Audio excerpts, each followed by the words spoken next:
ये जो एरिया लग रहा है ये पीछे कश्मीर वाली साइड, रत्ती गली वो वाली साइड है।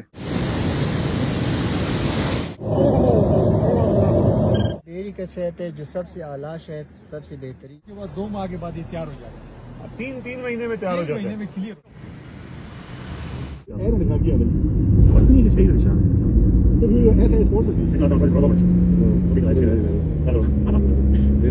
अस्सलामुअलैकुम जी, वादी कुन्हार की आपने बड़ी खूबसूरती की वीडियोस देखी होंगी, लेकिन आज मैंने कहा जरा अपने एंगल से आपको इस वादी की खूबसूरती दिखाते हैं।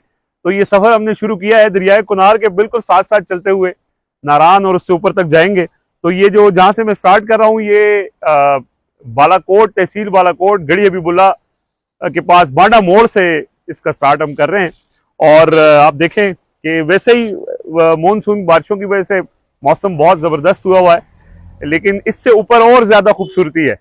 और पहाड़ हैं, दरिया है, खुला मैदान है, और पहाड़ों के ऊपर आप देखें जो धुंध है। तो हमने सफ़र का आगाज़ किया है। मेरे साथ मेरे कज़न हैं, भाई हैं, उस्मान भाई, वो भी मौजूद हैं, और कैमरे के पीछे राजा जवाद साहब।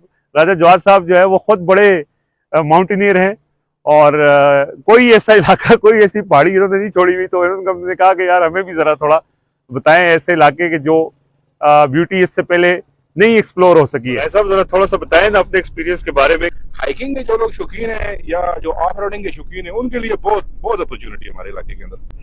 अभी रिसेंटली आपने देखा होगा ये जो सोशल मीडिया के ऊपर बहुत सारी नई नई जगह एक्सप्लोर हुई है, जिस तरह शानान वैली है, उसके अलावा मनूर वैली है, वो बहुत ज्यादा मशहूर हुई है हमारे इलाके के अंदर। इसी तरह पुरमीनार वादी है, पुरमीनार आती है ये पीछे बाबूसर टाप के पास है, जहाँ पे क्वीन ऑफ लेक्स है, दूधी पत्थर। वो बड़ा खूबसूरत इलाका है। वहाँ पे लोग ज्यादातर लोगों को ये समझ आ रही है कि ये सिर्फ दूधी पत्थर ही है, हालांकि वहाँ पे आप जाएं तो वहाँ पे सत्सर माला, दूधी पत्थर, उसके बाद पीछे कश्मीर की सराल झील और नूरी टाप से होके आप रत्ती गली तक जा सकते हैं। हम बहुत लंबा ट्रैक है, तकरीबन ये 3-4 दिन का ट्रैक बनता है अगर वहाँ से करें तो। अपॉर्चुनिटीज बहुत है, हिडन ब्यूटी बहुत ज्यादा है। अभी साथ साथ जिस तरह सोशल मीडिया है तो लोग उसको एक्सप्लोर कर रहे हैं और आगे लेके आ रहे हैं। टाइम हो बंदे के पास, अगर हाइकिंग वाला बंदा हो या एक्सप्लोरर वाला बंदा हो, तो मैं तकरीबन आपके सामने 10-15 साल से एक्सप्लोर कर रहा हूँ। मेरे पास अभी भी बहुत बड़ी लिस्ट पड़ी हुई है जो मैंने इलाके देखने हैं। बड़े मेडोज हैं, बहुत कुछ है।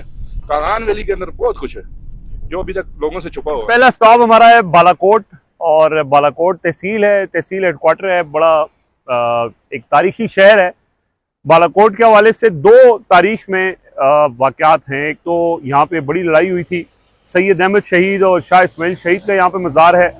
और फिर 2005 में जो ज़लज़ला आया था, उस ज़लज़ले में ये पूरा शहर तबाह हो गया था, और यहाँ पे हज़ारों की तादाद में लोग शहीद हुए थे। और मैं भी अनफॉर्चुनेटली उस वक्त बालाकोट में ही था जब ये ज़लज़ला आया था 8 अक्टूबर 2005 को।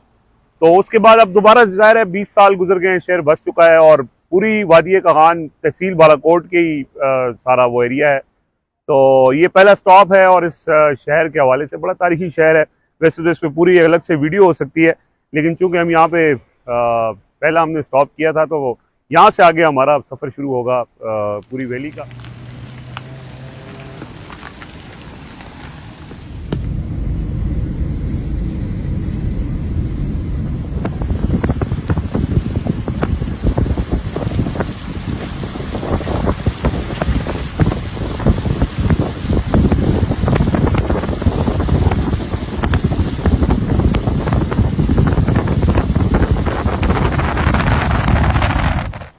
ये यहाँ पे वादी कागान की ना सबसे एक सौगात अगर आप कहें, ट्राउट फिश, उसका ये फार्म है। ये शीनू के मकाम के ऊपर इसकी फार्मिंग की जाती है, क्योंकि एक तो इसकी नस्ल जो है वो ख़त्म होती जा रही है, और ये इसमें कांटा नहीं होता। बहुत लजीज ये ट्राउट फिश यहाँ की मशहूर है। दरियाए कुन्हार में ये होती है, और ये क्योंकि कम हो रही थी, इसका शिकार बहुत ज़्यादा लोग करते थे, तो उसकी अफसाइश के लिए शीनू के मुकाम पे एक हिचरी बनाई गई, और उसमें इस ट्राउट फिश की अफजाइश की जाती है। लेकिन ऑब्वियसली ये वही मछली है जो दरियाए कुन्हार में पाई जाती है, लेकिन अब उसकी क्योंकि नस्ल कम होती जा रही है, तो उसको महफूज रखने के लिए तो ये बड़े अच्छे से ये फार्म चल रहा है। अब छोटे छोटे और भी फार्म बन रहे हैं। ये एक यहाँ की सौगात है, लोग बड़ा पसंद करते हैं।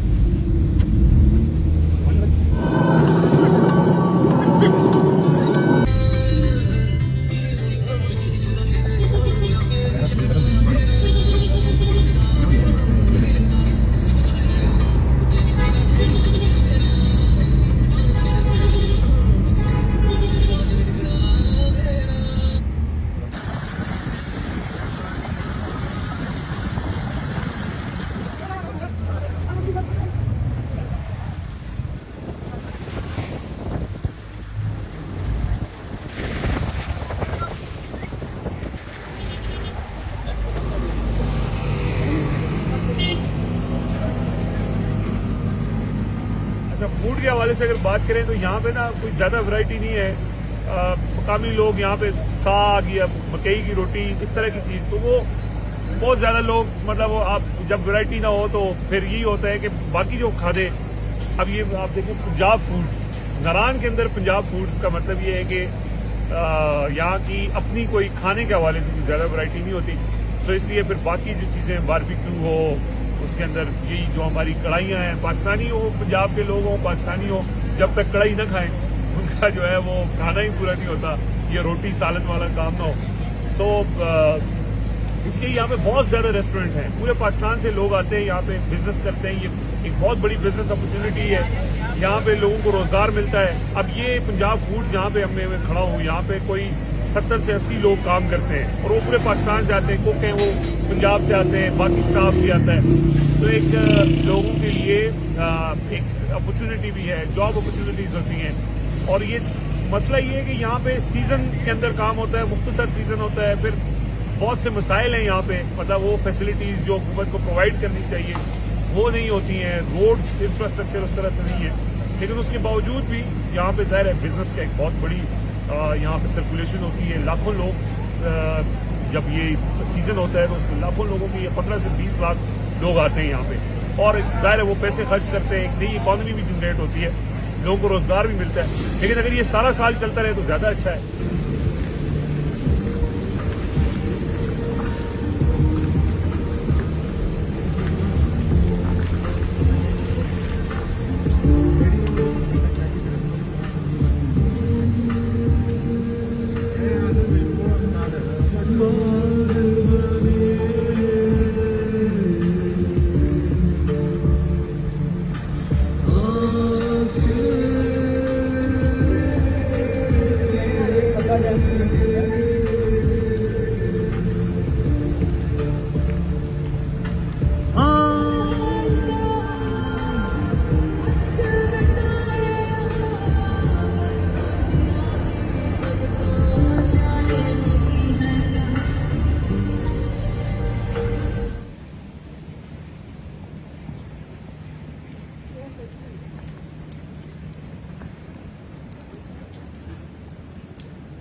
सही टाइम तो लाया कैमरे की आग से सब कैप्चर कर दो।